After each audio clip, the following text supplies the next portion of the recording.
It's that time of year. Well, let's see what's new in the NFC North. Yes, the fourth place finish in the NFC North every year. Here we go, the Detroit Lions. Their first move of the offseason was actually trading away Matthew Stafford for Jared Goff and Michael Brockers and 2 first-round picks. This is the moment when you realize the Lions were going to go in rebuild mode when they should have went into rebuild mode like 3 years ago, but okay. Their next move was releasing Desmond Trufant and releasing Kerryon Johnson. Both players just didn't work out in Detroit. And yeah, it's pretty much that simple. To replace Kerryon Johnson, they signed Jamal Williams and they signed Khalif Raymond, who is pretty much a speed gadget at this point. He hasn't really shown that he can be at least like a number 1 or number 2 option.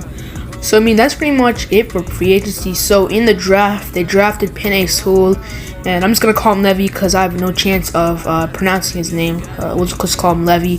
And then they hired Dan Campbell as their head coach. Now, I'm gonna be honest here. The Lions, they had an okay offseason. I don't really see them making the playoffs this year, but you know, they're an interesting team. This squad, it's not the worst, not the best. It's probably a below average NFL roster, probably near the 25 range when you talk about rankings. But honestly, I'm not too mad about the Lions, you know, what they did this offseason, but it's just, would have wished they went after Justin Fields, but you know, it's what it is. I would give them probably a C, but this is not about, you know, giving them grades. This is about their offseason. So yeah, there's not really much to talk about the Lions.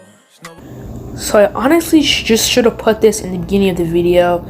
It's the Packers offseason. Not even offseason. It's literally just the Aaron Rodgers drama offseason. The whole offseason, everyone was talking about Aaron Rodgers is going to get traded to the Denver Broncos. Aaron Rodgers is going to get traded to every team that has cap space and is an average organization. But now he decided to stay in Green Bay.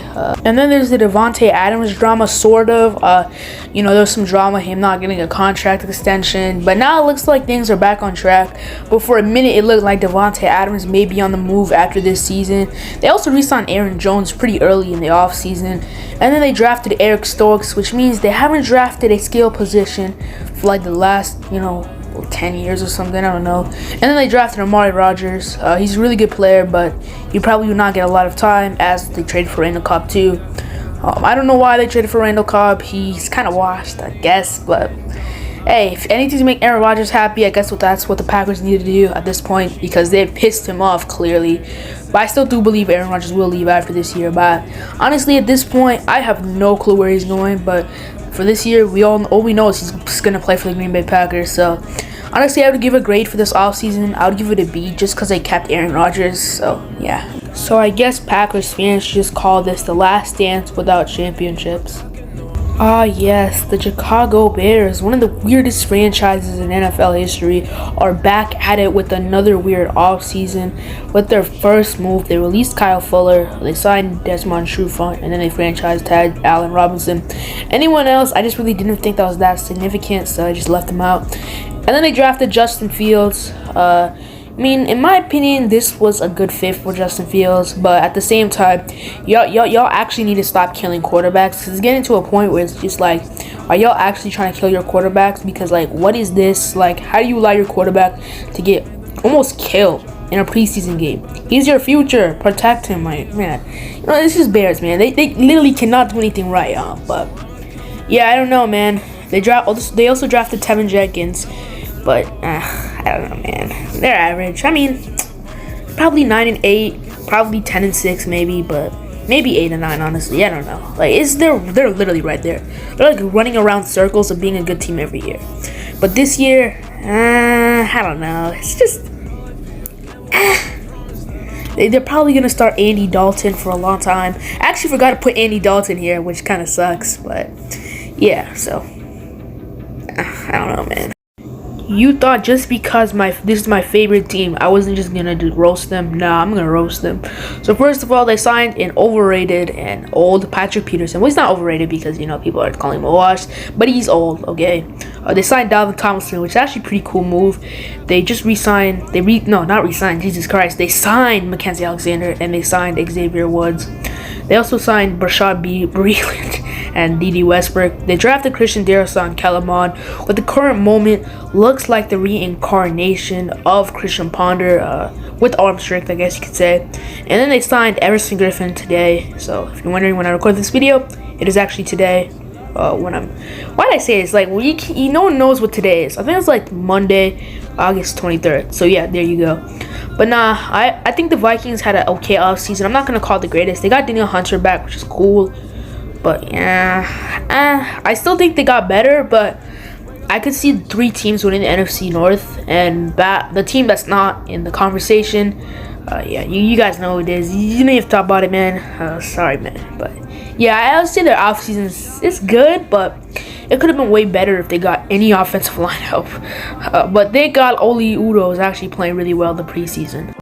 And here comes the part of the video where everyone in the comment section below says I'm biased and I'm all this and I'm all that. But no, I actually do believe the Vikings will win the division. Just because Green Bay, I just don't see them replicating the same type of seasons they've had the past 2 years. Now keep in mind something, guys. Like, when you watch the team last year, honestly, the Packers did get really lucky. They played some really bad defenses. The Titans, the Vikings twice. The Bears they just shredded the Bears. Even though the Bears were a good defense, it literally doesn't matter because the Packers shredded them up. They also had to play the Detroit Lions, which, even if they had a good defense, even a remotely average defense, they played against Matt Patricia. I can't even say his name. Who cares? They played against that coach. So yeah, the guy who ran man coverage on Thanksgiving, that got him fired. So yeah. And yeah, I mean, they played the Titans too, which was arguably one of the worst defenses in NFL history. But I'll give them props for, what they did last year. But my predictions, they're going to go 11-6. They're going to make the playoffs, but they could probably be like the Packers are the one team that they can have 2 NFC Championship games tied. They have 2 years to go to the Super Bowl and they won't do it. But if they're a wild card team, for some reason they'll do it. That's just how weird they are. So let's talk about the Chicago Bears right now. Their ceiling's 10-7 in my opinion, just off the fact that I see Andy Dalton starting a lot of games. They honestly start Andy Dalton. That's kind of sad because, like, everyone knows Justin Fields better, but I feel like they're just gonna screw it up. But yeah, so their floor is 6-11. Did I say that prediction is 6-11? No, I think I just said that, but nah. I think they're gonna go 9-8, but their floor is 6-11. That happens if Andy Dalton starts even like 5 games. They're going 0-5 or 1-4 or 2-3. That's gonna really hurt their season.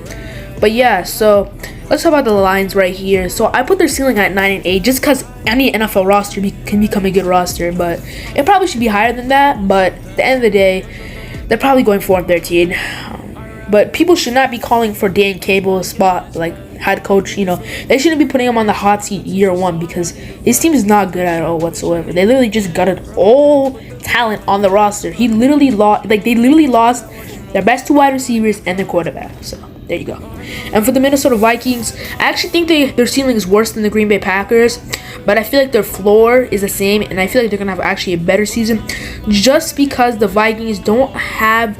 What's the word? They don't have, 2 NFC Championship losses in a row to, make them reign. So I feel like the Packers will start out a little bit slow, but they will pick it up late in the season. But I think it's too late because I think the Vikings will probably have control of the division for at least most of the year. But I do believe the Bears at some point will have control over the division. But I think the Vikings will end up winning the division and probably getting like a 3 seed or something. But I think the Packers will make the playoffs, and I think the Bears are vying for that 7th seed. But it'll be interesting in my opinion between the Saints and like the Eagles you could throw in there. Be interesting who takes that spot. It'll be interesting who takes the spot this year, but it's probably going to be either the Vikings, Packers, and Bears. Sorry, Lions fans, you're just not good enough, I guess. Yeah. So yeah, that's the end of the video. Hit the like button, subscribe, and turn on post notifications, because this video actually took me a long time to make. Not a long time, but it took me considerably amount of time. Not considerable amount of time, but time, okay? Like, time is a lot. Yeah? Okay. It takes 1 second too, so might as well. I mean, yeah, peace out, guys. God bless.